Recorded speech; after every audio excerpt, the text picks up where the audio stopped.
Memasuki akhir bulan dan apa saja yang harus kita perhatikan termasuk catatan yang sudah sempat kita bahas kemarin. Jadi tolong sambil juga dilihat dengan rekaman live streaming kemarin karena kita sudah sempat mengupas agak lebih banyak dari seperti biasanya. Jadi yang akan kita lihat untuk hari ini adalah untuk outlook selama 1 minggu ke depan dan ini adalah ulasannya. Oke, yang terbaru di akhir pekan kemarin ternyata Goldman Sachs merilis proyeksi terbaru mereka terkait dengan mata uang atau pasangan mata uang USD Japanese Yen. Oke, ini dia untuk Anda yang bertransaksi di mata uang ini. Hati-hati, karena Goldman Sachs ternyata memproyeksikan target yang serupa dengan yang pernah kita bahas, yaitu target ke 155. Dan ini berarti menandakan ada peluang untuk tembus level 152 yang bisa dibilang sudah sempat bertahan kurang lebih 2 tahun terakhir ya. Dan ini berarti penentuannya. Kalau misalkan sampai apa yang dikatakan oleh Goldman Sachs ini betul, maka mungkin 155 atau 157 adalah areal yang paling potensial. Tapi Goldman Sachs menggambarkannya sebagai target proyeksi untuk 3 bulan ke depan, bukan dalam 1 bulan atau bahkan 1 hari. So jangan khawatir, jangan juga tergesa-gesa dan juga jangan terlalu panik. Nah, tapi yang jelas di sini ini adalah update dari proyeksi mereka sebelumnya yang memperkirakan dalam waktu 3 bulan diperkirakan turun ke level 145. Sayangnya kemarin sudah memang sempat bertahan 146, 147. Lalu kemudian setelah kebijakan tersebut diumumkan oleh BOJ dengan menaikkan suku bunga dan sekaligus menandakan akhir dari periode suku bunga negatif, ternyata apa yang kita dapatkan adalah kenaikan dan sampai saat ini dia bertahan di level 151. Cukup menarik ya. Jadi apa yang sudah pernah kita bahas bahkan 2 bulan yang lalu, saya sempat memberikan kelas dan juga proyeksi perkembangan selanjutnya terkait dengan potensi kenaikan di atas 152. Nah, dengan pernyataan dari Goldman Sachs ini, saya tidak akan kaget dan tidak akan heran karena ini merujuk kepada apa yang dilakukan atau yang diumumkan minggu lalu dari BOJ. Yes, memang mereka melakukan kenaikan suku bunga dan juga menghapus terkait dengan yield curve control, tapi dampaknya adalah hanya sebagian alias tidak secara total keluar dari kebijakan ultra policy ataupun ultra longgar. Nah, jadi kalau misalkan terlihat di sini, proyeksi untuk 6 bulan ke depan itu adalah targetnya mulai turun ke level 150. Jadi dari 155 berangsur turun ke 150 dan target 12 bulan ke depan itu adalah target turun ke level 145. Ini saya terbayang dengan step yang kemungkinan akan terjadi, yaitu terkait dengan beberapa pandangan ataupun beberapa pengumuman dari bank sentral. Diawali dengan Fed di bulan Juni, kemudian mungkin ada ECB, barulah kemungkinan dari BOJ.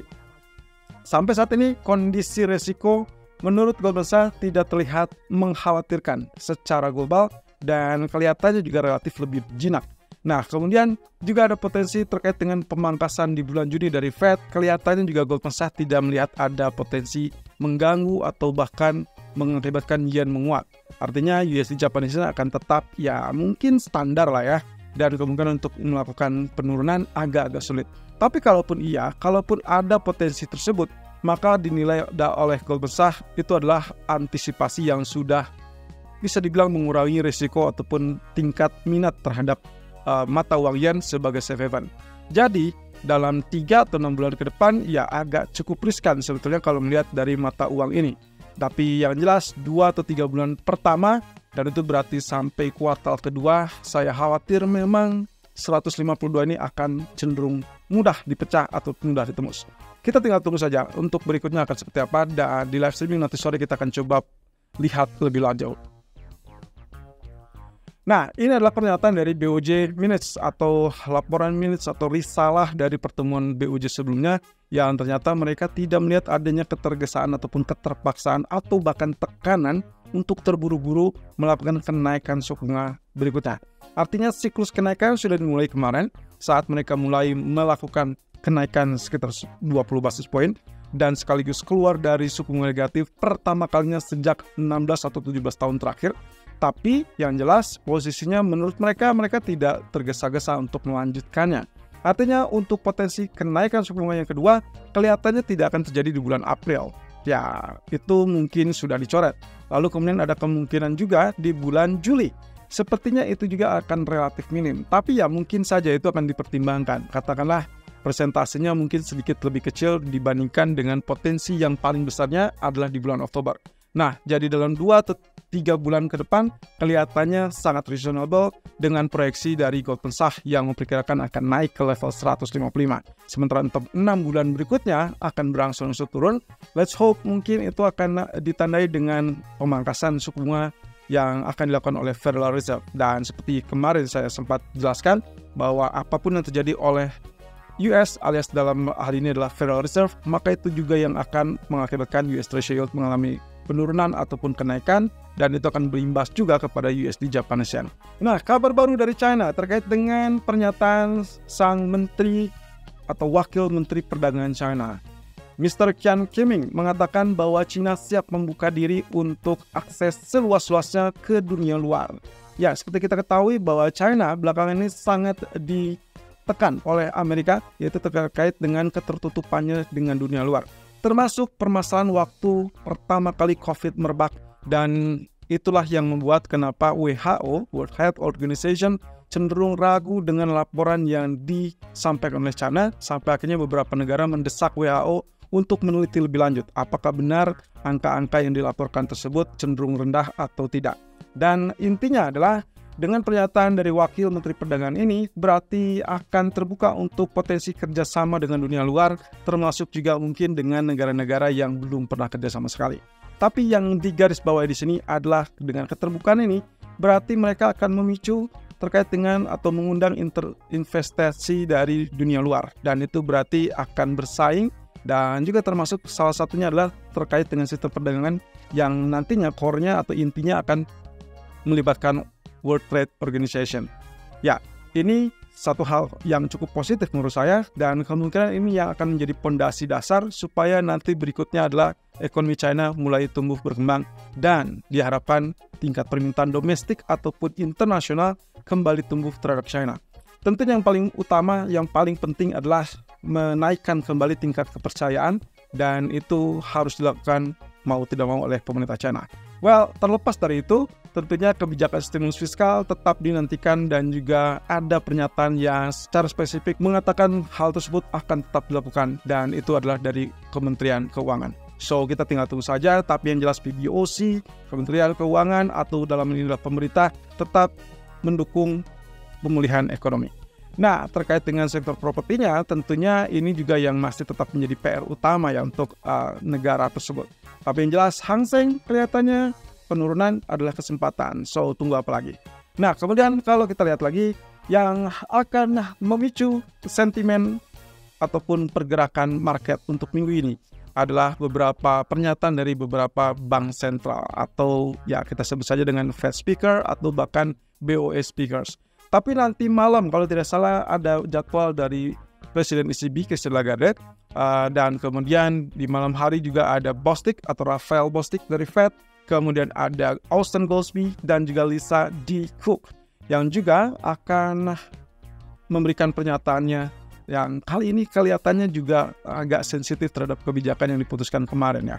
Dan lagi-lagi Catherine Man dari BOE ini juga yang menjadi figur sentral untuk pergerakan pound sterling, karena Catherine Man termasuk kategori hawkish, persis dengan apa yang dilakukan atau yang disampaikan oleh Bailey. Tapi belakangan ini kecenderungannya dia less hawkish. So kita akan tunggu nanti malam apa yang akan dikatakan oleh Catherine Man, dan itu akan kemungkinan volatility akan meningkat untuk pound sterling. Nah, sementara untuk Federal Reserve sendiri, pemuncaknya adalah di penghujung pekan ini, yaitu di hari Jumat. Dan ya, Mr. Powell lagi-lagi akan memberikan pernyataan, dan bertepatan dengan Good Friday ya. Jadi kelihatannya bursa saham Amerika akan tutup di saat hari Jumat, tapi di malam hari kita akan dapatkan data PCE. Dan itu yang akan, ya katakanlah mungkin akan memicu sentimen lebih besar. Dan termasuk setelahnya adalah Mr. Powell bicara yang kemungkinan juga akan mengomentari terkait dengan data PCE. So, data minggu ini saya rangkum secara keseluruhan. Yang paling berat atau yang paling bobotnya cukup signifikan menurut saya adalah data durable goods dari Amerika, dan itu akan dirilis di hari Selasa. Kemudian dari retail sales Jerman yang kemungkinan akan memicu pergerakan dari euro. Jadi berhubung dengan data Eropa atau zona Eropanya relatif sepi, maka perhatikan data dari Jerman. Kemudian ya, di hari Kamis sepertinya agak numpuk. Ada juga GDP dari Amerika dan juga GDP dari Inggris. GDP ini salah satu pemicu respon market ataupun reaksi market melihat kondisi apakah ekonomi suatu negara tersebut kelihatannya agak melambat atau tidak, dan seberapa jauh melambatnya dan seberapa negatif melambatnya, terutama untuk Inggris ya, karena posisinya dia masih berada di bawah 0%. Dan itu akan sangat riskan karena di bawah 0%, apalagi 2 periode berturut-turut atau 2 kuartal berturut-turut, itu akan menyatakan diri sebagai secara teknisnya adalah resesi. Nah, untuk Amerika kelihatannya tidak, karena dia masih tetap di atas 0%. Cuman yang akan menjadi penasaran adalah angkanya berapa. Apakah dia akan turun di bawah 4 atau di bawah 3%? Well, kita belum tahu, tapi previousnya menunjukkan angka yang signifikan, berada di kisaran 3%-an. Nah, jadi kalau misalkan melambat, otomatis di sini juga akan menggugah ataupun mendesak kepada Fed mempertimbangkan ulang apakah mereka akan mempertahankan suku bunga tinggi lebih lama atau tidak. Yang jelas dari pernyataan Powell kemarin, harusnya ini akan menjadi indikasi yang sangat suportif terkait dengan data ekonomi berikutnya akan menjadi pemicu kebijakan moneter selanjutnya. Nah, lalu kemudian data CPI dari Jepang juga akan menjadi indikator selanjutnya di hari Jumat, termasuk data PCE pemuncaknya. Saya sengaja PCE ini adalah tekanannya untuk semua market. Ya, walaupun datanya Amerika, tapi responnya atau reaksinya akan cenderung global. So, waspadai dengan data tersebut. Saya pikir kalaupun kita dapatkan PCE yang relatif lebih lemah, maka kita akan dapatkan kembali euforia terkait dengan pemangkasan yang semakin dekat dari Fed, entah itu Juni ataupun Juli. Tapi yang jelas, semua ini sangat terbuka lebar. Well, untuk hal tersebut, kalender ekonomi untuk malam ini saya cuma melihat ada data new home sales dari Amerika, kelihatan juga datanya relatif lebih tinggi. Kemudian kalau kita bandingkan dari previousnya 661, menaik atau meningkat ke 675, saya rasa itu akan positif untuk US dollar. That means gold masih berpotensi mengalami penurunan. Nah, terkait dengan outlook-nya, nanti kita akan sore bahas lagi apakah apa yang sempat kita bahas di hari Jumat kemarin betul-betul terbukti apa tidak. Dan skenario untuk akhir bulan tentunya yang akan sangat menarik. Apakah history repeat itself mulai terjadi kembali di akhir bulan atau kali ini akan gagal total? Well, kita tunggu nanti live streaming sore ini.